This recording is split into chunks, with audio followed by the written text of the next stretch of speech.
Ada yang mengatakan bahwasanya kasus penembakan Donald Trump yang saat orasi di Pennsylvania adalah sebuah settingan. Kenapa nggak sekalian kalian bilang aja ini adalah penggalian isu dari kasus Pina Cirebon? Atau penggalian isu dari Edi Rahmayadi yang sampai sekarang tak kunjung mendapatkan partai.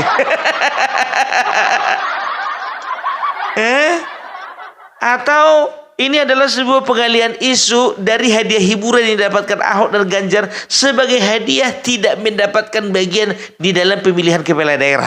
Gimana kira-kira? Iya kan? Itu dia, hadiah hiburannya berupa diangkat menjadi ketua DPP. Aduh, kok ke situ lagi ya. Jadi ada beberapa alasan ya. Jadi kalau aku sih sebetulnya memang agak condong awalnya itu mengatakan bahwa ini settingan gitu loh. Tapi ada beberapa hal yang bisa menunjukkan bahwa ini bukan settingan. Kenapa ini dikatakan settingan? Yang pertama, pelakunya ya Thomas Matthew Crooks ini ternyata dia itu terdaftar sebagai anggota dari Partai Republik. Ya, bayangkan sendiri apa tidak menambah kecurigaan itu. Contoh ya, aku anggota Partai PDP, ya kan, ku tembaklah si Hasto. Ya kan? Ya, ternyata si Hasto ini rencananya mau menjadi ketua umum, misalnya. Ya kan, aku tembaklah si Hasto ini, ya kan. Nanti si Hasto ini bilang sama aku, ini misalnya ya, nanti kau kalau mau nembak kupingku aja. Tapi sedikit aja, jangan banyak-banyak ambil. Nanti otakku pula aku bikin, kan gitu. Ini ya, bisa saja ya. Itu kecurigaan yang pertama. Baru yang kedua ya, kenapa dikatakan settingan? Ini pelakunya ini ternyata masih muda, tergolong muda, masih 20 tahun ya. Ya bisa dikatakan dia gampang untuk dicuci otak lah gitu ya. Itu yang kedua gitu. Oh ya, mungkin diiming-imingi sesuatu sehingga si pelaku ini mau ya. Itu alasan yang kedua. Alasan yang ketiga, kenapa ini dikatakan settingan ya? Kenapa dengan ketatnya pengamanan, ini pengamanan berlapis, tapi kok bisa kecolongan gitu loh. FBI kecolongan ya, kalau misalnya di sana itu ada Secret Service lah namanya ya, mungkin badan intelijen swasta gitu ya.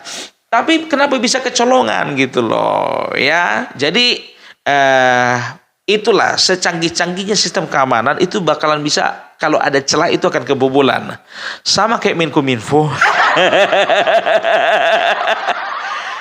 Jadi maklumi aja lah. Ya, sedangkan ini yang menyangkut nyawa kita maklumi, apalagi cuma masalah data. Enggak. Kalau aku enggak setuju.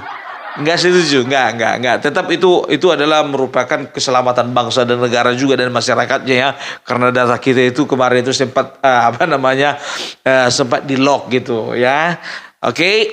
Jadi itu kecurigaan yang berikutnya ya. Tapi ada hal-hal yang mengarahkan kepada kita bahwasanya ini bukan settingan, ya kan? Yang pertama itu ketika terjadi kasus penembakan, ya, itu ternyata memakan korban jiwa 1 orang dan korban luka 2 orang gitu loh. Jadi bisa dikatakan ini agak mustahil settingan. Kan nggak mungkin juga Donald Trump katakan, nanti agak kupingku aja lah diincar ya, biar aja orang yang lain mati. Yang penting aku jangan mati lah. Karena apa? Karena ini akan menjadi bumerang. Kalau memang betul ini settingan ya, kelompoknya Trump ini yang menyuruh ya.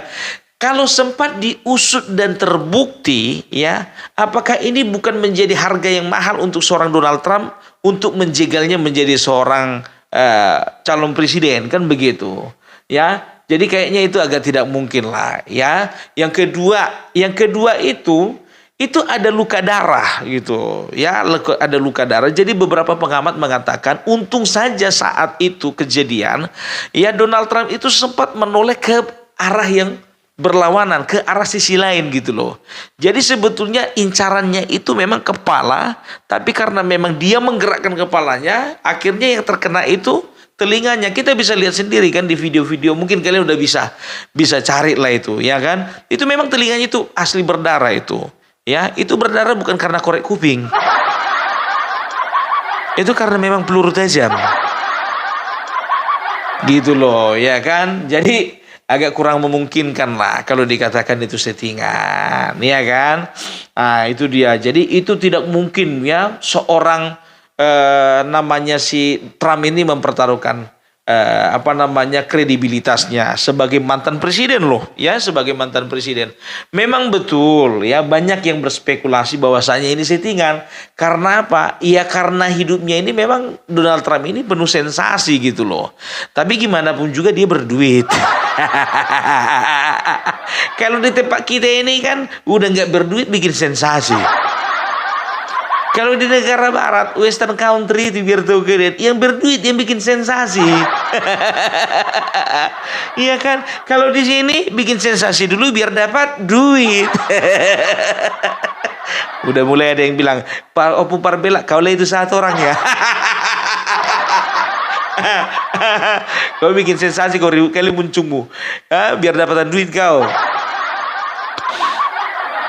Ya, ini ku challenge dulu sama kalian ya. Kalau memang aku bazar, memang aku dapat duit, mana bukti transferannya? Mana kwitansinya?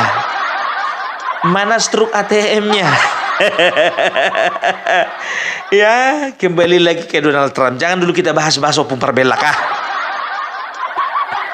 Ini Presiden Amerika Serikat yang mau dibahas. Aku pula yang mau kalian apakan, mau kalian ungkit-ungkit. Ya, jadi ya ini menguntungkan pihaknya Donald Trump ya. Kalau bisa dikatakan ya karena memang di sini posisi Trump itu memang diuntungkan ya, karena bisa dikatakan Dewi Fortuna itu lagi berpihak sama Donald Trump sehingga dia itu bisa selamat ya. Kalau kita bisa pinjam kata-kata dari agamanya Donald Trump itu ya, mungkin Tuhan sedang melindungi dia kan begitu, dan Tuhan punya rencana khusus untuk Amerika Serikat. Keren kali bahasaku. Iya kan? Ya ku pinjam lah dulu kata-kata itu kan. Iya, haleluya. Iya, memang ya gitulah kita sebagai seorang beragama. Ketika kita luput daripada mara bahaya, berarti apa? Kita itu harus mengucap syukur sama yang punya hidup kita. Terlepas ada kaitannya masalah politik atau tidak, kan begitu. Berarti kalau misalnya dia lolos dari maut, kita lolos dari maut, Anda lolos dari maut, berarti apa? Tuhan berkehendak kalian masih hidup, kita masih hidup. Lupa pula aku bawa kitab suci. Jadi ceramah kita ya. Jadi begini, situasi ini menguntungkan dari kelompoknya Donald Trump. Salah? Enggak salah. Karena apa? Justru kadang-kadang ada sudden situation gitu loh. Jadi kadang-kadang ada situasi yang tiba-tiba muncul, yang bisa digunakan, ada momentum yang bisa digunakan untuk memperkuat elektabilitasnya si Donald Trump ini gitu loh ya. Kita bisa lihat sendiri waktu SBY begitu juga ya, begitu datang serangan bertubi-tubi kebanyakan dari PDIP ya kan, dan SBY ini main playing victim kan begitu, lolos 2 periode. Iya dong. Begitu juga waktu Presiden Jokowi, dikatakan PKI, dikatakan Katolik, dikatakan dia itu punya bapak tiri, punya mama tiri, dikatakan bahwasanya dia itu ijazah palsu. Akhirnya apa? Simpati masyarakat beralih kepada dia, dan akhirnya apa? Lolos 2 kali periode. Iya. Jadi ketika orang melempari kita batu, jangan kita lempar batu. Buatlah batu yang dilempari orang itu untuk membangun rumah kita dari batu yang dilempari orang kepada kita. Indah sekali kata-kataku hari ini, woi. Itu dia. Aku bijak kali aku ya, bijaksana kali aku hari ini. Begitu juga terjadi kepada Donald Trump ya. Jadi bertubi ya, ini situasi yang mungkin bukan lawan politiknya yang melakukan. Ya ini mungkin dia bekerja sendiri. Bisa dikatakan inisiatifnya sendiri ya, bukan karena memang kita bisa tahu, bisa pelajari dari sejarah bahwasanya Amerika Serikat itu presidennya itu sudah ada 4 orang yang meninggal, bahkan bisa dikatakan 4 korban penembakan ya ketika mereka itu sedang mencalonkan ataupun sedang menjabat ya. Ada John F. Kennedy, ada Abraham Lincoln, dan juga ada Tom Gerald, dan juga ada siapa itu Ronald Reagan ya pada tahun 1981, dan juga yang lain-lainnya gitu. Jadi bisa dikatakan ya karena memang di Amerika Serikat seperti itu ya, ini bukan memanfaatkan situasi ya, lebih memanfaatkan apa momen gitu loh, sama sih situasi sama momen ya. Ya bisa lah katakanlah memanfaatkan situasi, tapi kan ini sah-sah saja ya, supaya ini meyakinkan kepada para pemilih bahwasanya Trump ini rela loh, Trump ini betul-betul taruhannya nyawa untuk menjadi pemimpin kalian. Jadi seperti itu ya. Ini bisa meningkatkan nilai jual ya. Dan juga ini terbukti ya, per tadi malam ternyata dukungan kepada Trump itu meningkat luar biasa. Ya. Jadi kalau untuk tapi ini nggak perlu ya jadi inspirasi untuk calon presiden Indonesia ke depannya ya. Jangan kalian berdoa nanti Tuhan biar orang simpati sama aku, biarlah ada orang yang bersedia untuk menembakkan kepalaku. Jangan. Iya, tapi kalau bisa jangan kepalaku kena, biarlah telingaku meleset ke arah telingaku gitu. Telingaku aja yang kena. Nggak bisa kayak gitu juga. Bodoh namanya itu. Tapi mungkin dengan cara yang berbeda ya. Enggak tahu tak kenapa ya kan. Apakah playing victim masih laku? Sekarang bukan masalah playing victimnya ya. Jadi jangan pernah kita itu menzolimi, melempar fitnah kepada saingan kita, melempar kata-kata buruk, melemparkan kata-kata dinasti, belimbing sayur, supir truk ugal-ugalan ya kan. Ijazah palsu, anak ingusan, bocah ingusan, ya kan? Akhirnya apa? Jadi itu barang. Jadi wakil presiden itu yang kalian bilang supir truk ugal-ugalan itu. Yang kalian ejek-ejek itu si Masinton bilang apa itu belimbing sayur. Lah kau jadi apa? Masinton, kau jadi apa? Kok kita bahas si Masinton? Kita kan bahas Donald Trump. Gitu dia. Ya, jadi itulah uniknya pola pola kepemimpinan pola leadership yang ada di negara barat. Mereka itu lebih mengedepankan profesionalisme di dalam bekerja daripada mereka itu mencari tahu atau menjatuhkan lawan dengan cara-cara mengulik-ngulik siapa keluarganya, anak siapa dia, bapaknya seperti apa. Nggak perlu sama mereka begitu. Kalau memang mampu maju, pimpin negara kan begitu. Kalau di Indonesia kan enggak, ya kan. Dia punya kemampuan, tapi oleh karena black campaigns bisa gagal itu barang. Ya kan? Iya, coba jasa palsu lah, ya kan?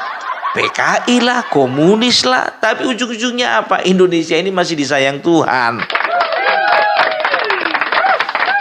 Nah, itu dia ya. Jadi kalau ku bilang sih sebetulnya untuk teman-teman dan saudara-saudara, banyak loh saudara-saudara kita yang masih yang tinggal di Amerika Serikat dalam rangka bekerja, domisili di sana, menikah ataupun juga sebagai mahasiswa di sana. Kita doakan supaya Amerika Serikat betul-betul mendapatkan pemimpin yang amanah, pemimpin yang betul-betul bisa mengayomi setiap masyarakatnya dan juga tidak keras terhadap para imigran, karena aku bisa lihat sendiri bagaimana ya orang-orang di sana itu yang hidup terlantar oleh karena mereka itu mengungsi dari negaranya sendiri oleh karena apa? Karena perang, karena situasi yang tidak memungkinkan dan segala macam. Kita doakan saja ya supaya ada pemimpin yang seperti itu, seperti Barack Obama kemarin gitu loh, punya jiwa kemanusiaan yang tinggi ya.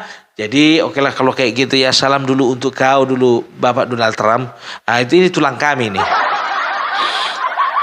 Entah apapun marganya, tulangku lah dulu itu. Jadi hatanan yang si pasal tokku tulang. Saya siap-siap matulang, saya dirahmati Tuhan matulang, saya anggap matutu, saud nasi nakap di rohani tulang hati. Sok-sok ini sudah akan rencana tulang, manang dia berkampanye tulang, manang di Pennsylvania, Chicago, Miami, satu lagu boti. Saya anggap matutu debata ada mangaromoti hati tulang dah mau lihat mak saya dah hata dohot saya dah tangiang siam berimuna opung para belak situ urus oras matutu hati tulang dah salam hormat, salam NKRI harga mati.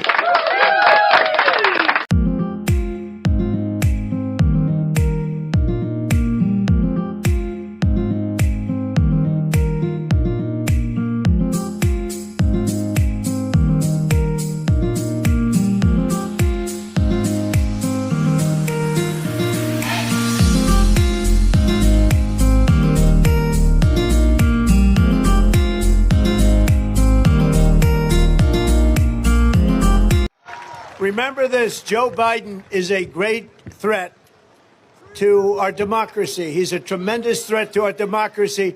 His incompetence is the number one reason.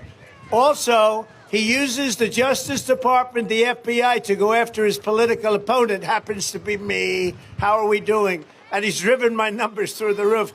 Do it one or two more times. How about a couple of more indictments, Joe, you dumb son of a... dumb son of a... They're sending from all over the world, not just South America, Latin America. They're sending them from Asia. They're sending them from Africa, the Congo. Last night, 22 people arrived from the Congo. Now, the Congo is a very nice place, I would imagine. But they arrived from the Congo, and they came from prison. Where are you from in the Congo? What's your address? Prison. Now, these are rough people. They're coming from Africa. They're coming from Asia. They're coming from the Middle East. If this election isn't won, I'm not sure that you'll ever have another election in this country. Does that make sense?